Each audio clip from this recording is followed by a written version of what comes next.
The story of GNOME begins in the late 1990s when two programmers named Miguel de Icaza and Federico Mina decided to tackle a problem that had been nagging the free software community for years. Linux was growing up fast, but it still lacked a polished, user-friendly desktop environment that could genuinely compete with what Microsoft Windows offered. So on March 3, 1999, they officially launched the project. The name itself tells you a lot about where this came from. GNOME stands for GNU Network Object Model Environment, and that GNU prefix is significant. This was not just some independent side project. It was deeply connected to Richard Stallman's Free Software Foundation and the broader GNU project, which had been working since the early 1980s to create a complete free operating system. The GNU project had built most of the essential pieces, things like compilers and text editors and shells, but a cohesive desktop was still missing. What Icaza and Mina wanted was straightforward, but ambitious. They aimed to bring the free software philosophy to everyday computer users, not just hackers and programmers, but regular people who simply wanted to check email, write documents, and browse the web without needing a computer science degree.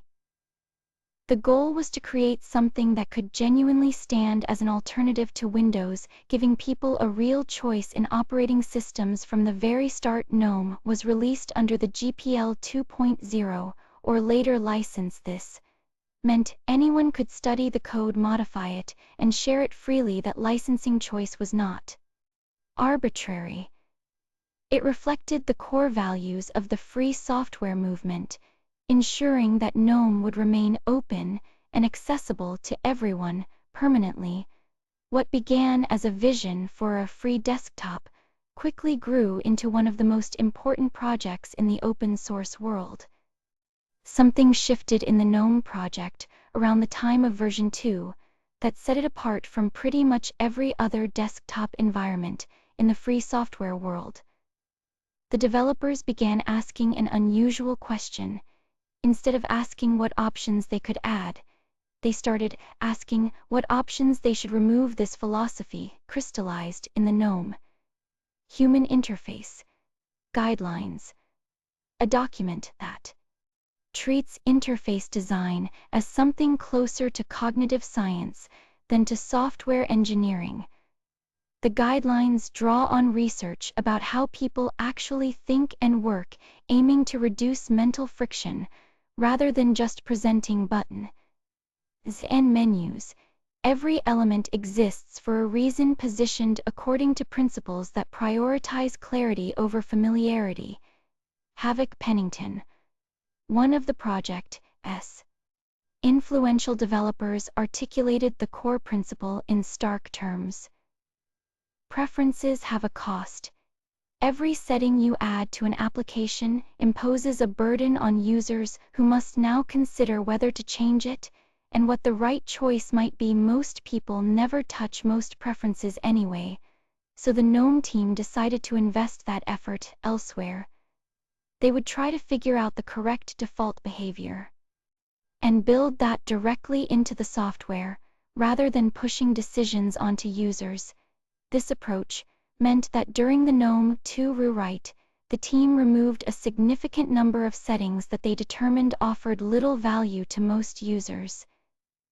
The idea was straightforward: make software behave correctly from the start, and people will not need to configure it. Not everyone appreciated this philosophy. Critics argued that GNOME was abandoning traditional interface conventions that users had learned over decades. Some complained about what they saw as wasted screen space, with large margins and generous spacing where older desktops packed in information. The debate continues to this day between those who see GNOME as refreshingly thoughtful and those who find it stubbornly prescriptive. What remains undeniable is that GNOME took a stand. Most software projects avoid choosing constraint over flexibility and betting that users would eventually thank them for it. At the center of the modern GNOME experience sits something called GNOME Shell. This is the graphical interface layer that arrived with GNOME 3, and it represents a complete rethinking of how users interact with their desktop. Technically speaking, GNOME Shell is built using a combination of C and JavaScript, and it sits on top of a window manager called Mutter. This architectural choice gives developers flexibility while maintaining solid performance. Underneath the most visible part of GNOME Shell is the Activities overview. You reach it by pressing the super key, that Windows key on your keyboard, or by moving your mouse to the top left corner of the screen.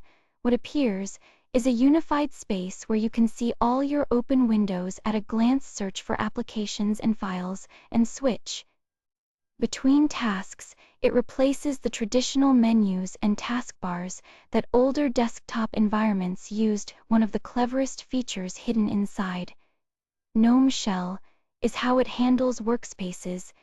These are virtual desktops that let you organize your work across multiple screens, even when you only have one physical monitor.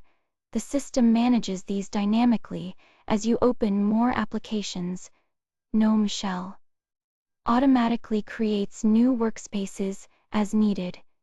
When you close everything on a workspace, it disappears. You never have to think about how many virtual desktops you want ahead of time. Underneath all of this, GNOME Shell works with the display server that actually puts graphics on your screen. Here, the project has made a significant shift. Wayland is now the default display server protocol, replacing the older X11 system that had been around for decades. Wayland offers better performance and stronger security because it isolates applications from each other more effectively. But the older X11 option remains available for anyone who needs it, particularly for legacy software that has not yet made the transition to newer protocols. This dual support means users get modern technology without leaving behind applications that still depend on older systems. When you install GNOME, you are not just getting a desktop shell, you are getting a complete set of applications that come bundled with it, all designed to work together from the start. The file manager, called Files, or sometimes Nautilus, handles your documents and folders with a clean interface that stays out of your way. It is simple by design, focusing on the essential tasks of browsing, organizing, and opening files without overwhelming you with options. Then there is Terminal for command line work, clocks for keeping track of time across different zones, Maps for navigation, and Calculator for quick math. Each one feels like it belongs in the same family. That is not an accident. What makes these applications distinctive is how they all follow the same design principles. They use the Adwaita theme, which gives them a consistent visual identity. The menus look similar. The typography matches the layout patterns. Repeat from one app to the next one. Particularly interesting application is Boxes. It is a virtualization tool built on top of QEMU KVM and libvirt. Now, virtualization software can be intimidating. Boxes strips away the complexity and presents a friendly interface for running other operating systems or virtual machines on your computer. It is aimed at beginners who might be scared off by more technical tools. The result of all this is something you notice only when it is missing from other desktop environments. When you open an application in GNOME, you do not have to relearn where the button is or how the menus work. The predictability reduces mental friction. You can focus on your actual work rather than figuring out the interface. This consistency across the core applications creates a sense of cohesion that makes the whole desktop feel like a single product, rather than a loose collection of unrelated programs. One of the things that sets GNOME apart from many other desktop environments is how deeply accessibility is woven into its foundation. This is not something tacked on as an afterthought. the project has always treated accessibility as a core principle, not an optional extra. The technical backbone of this commitment consists of two main pieces that work together. The first is the Accessibility Toolkit, known as ATK. This is an application programming interface that allows developers to build software that can communicate with assistive technologies. The second piece is the Assistive Technology Service Provider Interface, or ATSPI. Think of ATSPI as a bridge. It lets assistive tools register themselves with the desktop and then work globally across all applications. Several assistive technologies were actually developed specifically for GNOME. The most prominent is Orca, a screen reader that provides speech output and Braille support for users who are blind or visually impaired. Orca can read text-announce interface elements and help users navigate the entire desktop without needing to see the screen. Then there is Dasher, an input method designed for people who cannot use a traditional keyboard or mouse. Dasher lets users type by navigating through a predictive text interface using whatever input device works for them, whether that is a mouse, a touchscreen, or even eye-tracking hardware. Beyond these specialized tools, GNOME includes a range of built-in features that make the desktop more usable for everyone. There are high-contrast themes for users with low vision, a screen magnifier that can zoom in on parts of the display, and an on-screen keyboard for those who cannot type physically. Braille display support comes integrated as well. There are even options designed with photosensitive epilepsy in mind, reducing visual effects that could trigger seizures. All of these features tie back to that original goal of making GNOME physically and cognitively ergonomic. The idea is that a truly free desktop should be usable by everyone, regardless of ability.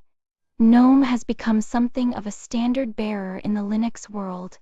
If you download and install most of the major Linux distributions available today, you will find GNOME waiting for you as the default desktop environment.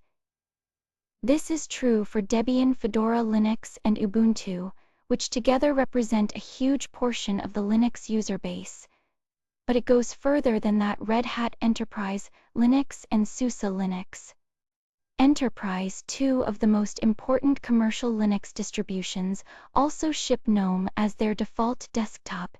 Even Oracle Solaris, a Unix operating system that is not Linux at all, uses GNOME as its graphical interface. This widespread adoption did not happen by accident. Red Hat, the company behind Red Hat Enterprise Linux, serves as the largest corporate contributor to the GNOME project. They employ developers who work on GNOME full-time, and they have been doing so for years. But Red Hat is not alone in this effort. The project is overseen by the GNOME Foundation, a non-profit organization that coordinates development and handles the business side of things. The foundation ensures that GNOME remains a truly community-driven project while maintaining professional standards. In 2023 and 2024, the project received a major financial boost when Germany's Sovereign Tech Fund contributed €1 million to support GNOME development. This was one of the largest single investments in the project's history, and signaled growing recognition that open-source desktop environments are critical public infrastructure, deserving of serious financial backing. The project's reach extends globally through its internationalization efforts. GNOME supports 197 languages with varying levels of translation completion, making the desktop accessible to users all over the world, not just those who speak English or other major European languages. For users who want to personalize their experience, GNOME offers a couple of paths. The Tweaks tool lets you adjust themes, fonts, and various visual settings that are not exposed in the main settings app for more adventurous users. There is the extensions. System extensions are small programs written in JavaScript that can modify how GNOME works. You can add docks, change window management behavior, or completely overhaul the top bar. It is a flexible system that lets users tailor the desktop to their needs without breaking the underlying stability of the platform.